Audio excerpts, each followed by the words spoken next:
तक जम्मू कश्मीर के अंदर लोकल गवर्नमेंट नहीं बनती तो हमारा एक कोऑर्डिनेशन कमेटी होनी चाहिए जिसमें कुछ सीनियर ब्यूरोक्रेट्स हों और कुछ सीनियर लीडर्स हों, ताकि जब भी कोई पॉलिसी मैटर का फैसला करना है तो कोऑर्डिनेशन कमेटी के साथ डिस्कशन करने के बाद होना है। मुलाकात में इस वक्त हमारे साथ मौजूद है बलवंत सिंह मनकोटिया साहब। एक लंबा सियासी सफ़र इनका भी रहा है और इस वक्त ये भाजपा में हैं, भाजपा के लीडर हैं। थोड़ा शुरुआत से इनसे जानने की हम कोशिश करेंगे। सबसे पहले ये पैंथर्स पार्टी में था। पैंथर्स पार्टी में इन्होंने एक लंबा वक्त दिया। पैंथर्स पार्टी को छोड़ने के बाद इन्होंने आम आदमी पार्टी में शमूलियत की, लेकिन आम आदमी पार्टी में भी ये कोई ज़्यादा देर तक नहीं टिकी। वहाँ पे भी कोई लंबा टाइम नहीं निकाला और आज भाजपा में शामिल है। सर, मैं आपसे जानने की कोशिश करूँगा कि जब तक आपके जो रहनुमा थे तब तक आप पैंथर्स पार्टी में शामिल रहे, लेकिन आपका रहनुमा जब इस दुनिया से गुजर गया तो वो पार्टी आपने छोड़ दी। क्या कारण रहा और उसके बाद आपने आम आदमी पार्टी को में शमूलियत अख्तियार की, लेकिन ज़्यादा टाइम उस पार्टी में भी आप नहीं टिके? क्या वजूहत रही?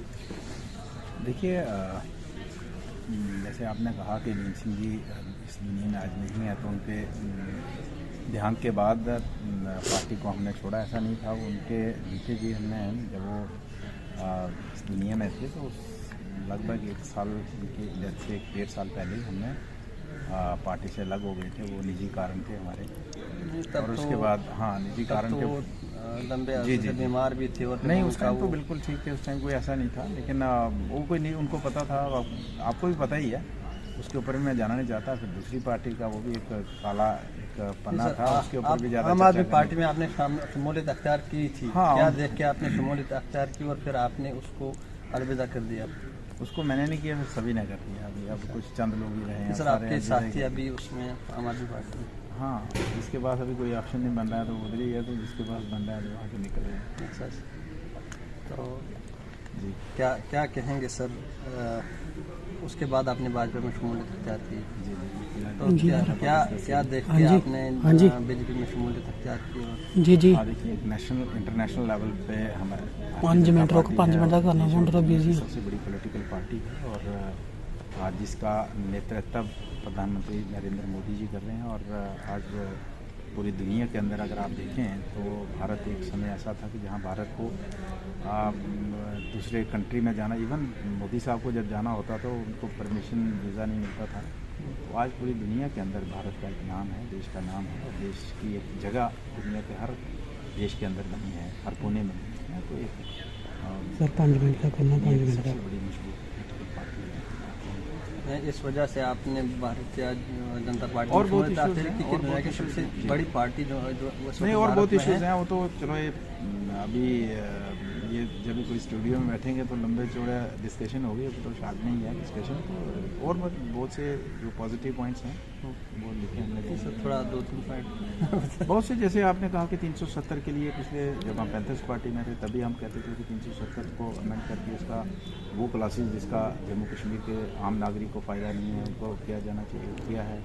35A का इशू था, इसी तरीके से हमारा दरबार मूव का इशू था। इसके बहुत से इश्यूज थे। 370 के बाद जैसे इसके बाद जैसे हमारे वेस्ट पाकिस्तानी रिफ्यूजीज़ का यहाँ पे वोट डालने का अधिकार था। बहुत से ऐसे इश्यूज थे कि जिनको लेकर हम पिछले लगभग 50, 60, 70 वर्षों से संघर्ष कर रहे थे, वो पार्टी ने करके दिखाया। सर, 370 के बाद क्या तब्दीली यहाँ पे आई? कई लोगों का ये कहना है कि जो सपना हमें दिखाया गया था 370 के नाम पे, लेकिन वो कहीं दिखाई नहीं दे रहा। जो आके बेरोजगारी अरूज पर है, यहाँ दिखाया गया था सपना की इंडस्ट्रीज़ खोलेंगी, रोज़गार मिलेगा, यहाँ के नौजवानों को रोज़गार मिलेगा, वो नौजवान सड़कों पर हैं।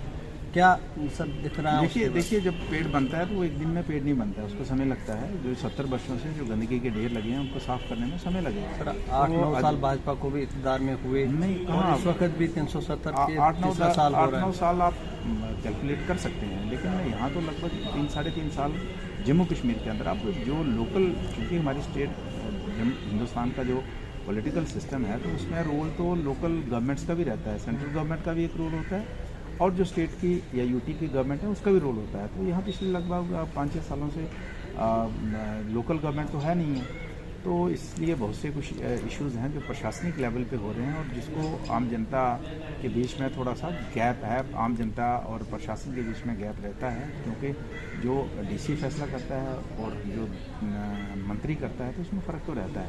तो इसलिए जब तक यहाँ गवर्नमेंट ही बनती तो तब तक थोड़ा सा जो है पॉलिटिकल जो इश्यूज़ हैं उनको पूरे तरीके से एड्रेस करने में प्रॉब्लम है। अगर सर यूटी एडमिनिस्ट्रेशन की बात करें, जो भी फैसला आज के टाइम में यूटी एडमिनिस्ट्रेशन का आता है, लोग उससे नाराज़ दिख रहे। कहीं कि आपने गुज़श्ता दिनों देखा लैंड का जो ऑर्डर आया उस पर हर जगह लोग खफा हैं।